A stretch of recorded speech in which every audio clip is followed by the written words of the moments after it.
fast, sitting here praying that this night's gonna last. You got it all on tap, I'm loving your vibe, always have your back. We like all the same tracks, listen all night in the sheets all black. Halo semua, salam sejahtera Malaysia. Selamat datang ke channel Fels Lifestyle. Info padu, info hangat disediakan di dalam channel ini. Saudara-saudara, tuan-tuan dan puan-puan yang saya amat hormati semua. Sudah pasti kita juga digemparkan sebelum ini berkaitan dengan isu Menara Ilham yang disita. Pada akhirnya keputusan terkini ataupun perkembangan terkini isu ini sudah pasti ahli keluarga kepada Tun Daim Zainuddin yang dikatakan menjadi pemilik kepada Menara Ilham yang disita oleh SPRM. Akhirnya di dalam media hari ini pada tarik 10 Januari ada menyatakan isteri kepada Tun Daim Zainuddin membuat pengakuan bahwa Tun Daim Zainuddin dianiayai. Nah, yang terkini pula saudara-saudara, satu perkongsian daripada Syabuddin Husin ataupun Syabuddin.com. Ini mungkin selepas Menara Ilham disita, mungkin ada yang beberapa netizen ataupun subscriber daripada channel ini ataupun yang menonton video ini ada meletakkan komen. Mungkin bukan di dalam ruangan komen, mungkin ada juga yang tertanya-tanya, adakah selepas ini Tun Mahathir juga akan disiasat? Adakah selepas ini harta Tun Mahathir juga akan disita? Ataupun mungkin ahli-ahli keluarga Tun Daim Zainuddin, disebabkan Mahathir dan Daim Zainuddin adalah sekutu. Satu perkongsian daripada Syabuddin.com. Ini menyebut nama istri dan dua anak Tun Daim yang menghadap SPRM pagi ini bertarik 10 Januari. Bukan kena tangkap tetapi menghadap SPRM. SPRM akan menyoal siasat istri bekas Menteri Kewangan Daim Zainuddin dan dua anak lelakinya esok. Ini berdasarkan notis yang dihantar oleh peguam keluarga itu kepada pihak media. SPRM kini sedang menjalankan siasatan terhadap Daim berkaitan pendedahan mengenai kekayaannya dalam kertas Pandora. Dalam kertas Pandora sahaja, syarikat dan firma pemegang amanah yang dimiliki oleh anak-anak, isteri atau rakan perniagaan Daim bersama-sama pemegang aset bernilai sekurang-kurangnya GPP 25 juta, kira-kira RM 141 juta. Sebelum ini, Daim menjawab laporan Malaysia Kini dengan berkata, bukan semua pemegang amanah yang disenaraikan portal itu adalah miliknya dan semua urus niaga yang dijalankannya adalah sah.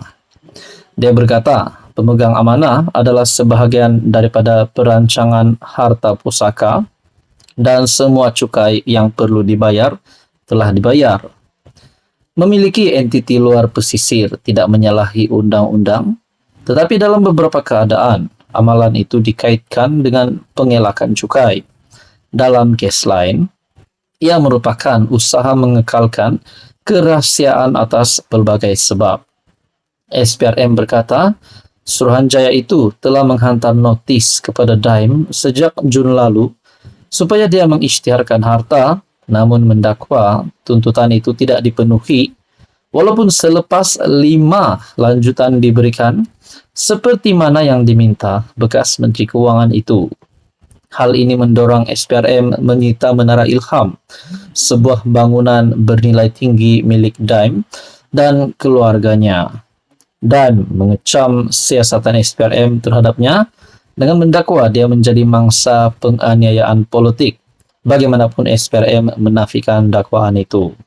Nah, saudara-saudara yang amat dihormati, kalau benar Daim Zainuddin didapati bersalah, adakah selepas ini Daim Zainuddin juga akan dipenjara, akan ditangkap? Siapapun juga, kita bukan hanya bercakap tentang Daim, kita juga bercakap tentang mana-mana pemimpin politik di negara ini yang terlibat rasuah, pasti perlu ditangkap. Artikel hari ini ataupun perkongsian hari ini, istri dan dua anak Tun Daim menghadap SPRM. Apa komen Anda? Sekian saja. Teruskan bersama di dalam channel ini untuk info yang seterusnya. Jangan lupa tekan butang like, share, dan juga subscribe. Halo semua, salam sejahtera Malaysia. Tuan-tuan dan puan yang amat dihormati semua. Satu perkongsian terkini daripada Menteri Komunikasi ataupun Juru Cakap Kerajaan Fahmi Fadzil berkaitan dengan terdapat kononnya ada pempengaruh ataupun saitro Perikatan Nasional yang memfitnah Perdana Menteri yang kononnya menipu berjumpa dengan baginda yang di-Pertuan Agong. Satu perkongsian daripada Harapan Daily.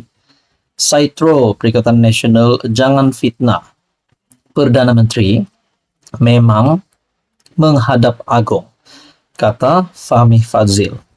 Nah, saudara-saudara, di dalam artikel ini perkongsian daripada Fahmi Fadzil juga berkata Al Sultan bertitah bahwa Istana Negara tidak akan terlibat dalam sebarang percaturan politik. Tuan-tuan dan puan yang amat dihormati, sejak semalam, tentera cyber upahan PN cuba mempertikai kesahihan gambar yang dikongsi Perdana Menteri Datuk Seri Anwar Ibrahim ketika menghadap yang di-Pertuan Agong, Al-Sultan Abdullah Riayatuddin Al-Mustafa Billah Shah. Mereka cuba menimbulkan persepsi mendakwa Perdana Menteri sebenarnya tidak pernah menghadap yang di-Pertuan Agong dan mendakwa Baginda Al-Sultan tidak berada di Malaysia. Pertikaian itu ditimbulkan berikutan Anwar memuat naik foto dari arkib yang dianggap bukan gambar terkini. Berikutan itu, Juru Cakap Kerajaan Fahmi Fadzil menyampaikan peringatan tegas kepada tentera-tentera cyber pembangkang supaya tidak menyebarkan maklumat palsu yang sebenarnya merupakan satu kesalahan. Beliau turut mengesahkan bahawa Baginda Tuanku Agong sememangnya berada di Malaysia.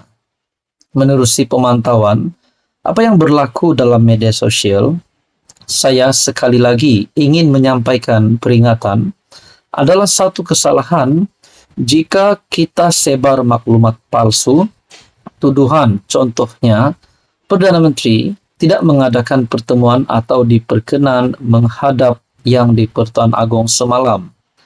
Ada beberapa saitro dan pempengaruh dalam media sosial buat tuduhan liar seperti itu. Itu adalah kesalahan sebenarnya kerana dia menyebar fitnah. Kononnya tuanku yang di-Pertuan Agong tidak berada di sini. Saya, Menteri Pembangunan Kerajaan Tempatan Ngakorming, Menteri Kerja Raya, Datuk Seri Alexander Nantalinggi, dan Menteri Perpaduan Datuk Aaron Ago Anak Dagang bersama tuanku dalam majlis pengurniaan pingat pagi semalam. Tuanku di Malaysia, tuduhan liar yang dibuat oleh beberapa pempengaruh ini bagi saya sudah-sudahlah.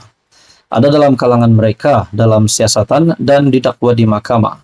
I think they have enough on their plate, so stop it. Katanya dalam sidang media selepas mesyuarat Jemaah Menteri. Pada semalam, Al-Sultan bertitah bahawa Istana Negara tidak akan terlibat dalam sebarang percaturan politik. Kata Perdana Menteri Datuk Seri Anwar Ibrahim, Seri Paduka juga menitahkan Anwar dan Kerajaan Madani untuk meneruskan kerja mengurus negara. Itulah yang kita amat sokong buat masa ini, yaitu kata Perdana Menteri, Seri Paduka menitahkan Anwar, menitahkan Perdana Menteri dan Kerajaan Madani yang ada hari ini untuk meneruskan kerja mengurus negara. Itu yang kita nak fokus sekarang, kestabilan politik dan kebajikan rakyat. Kepentingan rakyat, bukannya usaha-usaha untuk menjatuhkan kerajaan yang ada hari ini. Jadi saudara-saudara yang amat dihormati, apa komen Anda? Sekian saja, teruskan bersama di dalam channel ini untuk info yang seterusnya.